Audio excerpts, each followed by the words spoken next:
প্রতিপালক, আল আলামিন কিসের প্রতিপালক? সমস্ত জগতের। ঠিক আছে, কিসের প্রতিপালক? সমস্ত জগতের। আচ্ছা, তাহলে এখানে আমরা ভেঙে ভেঙে শব্দের অর্থগুলো শিখছি।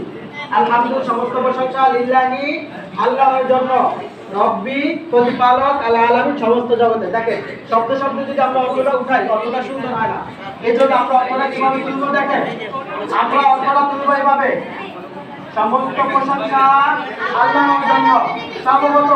সর্বপ্রথম এই দুইটা অর্থ জানবো। ঠিক আছে, সমস্ত প্রশংসা আল্লাহর জন্য।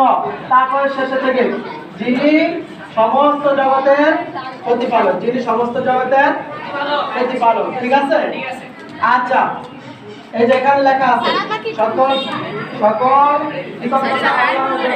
সমস্ত জগতের প্রতিপালক। এইদিকে তাকাও, সবাই এদিকে লক্ষ্য করি।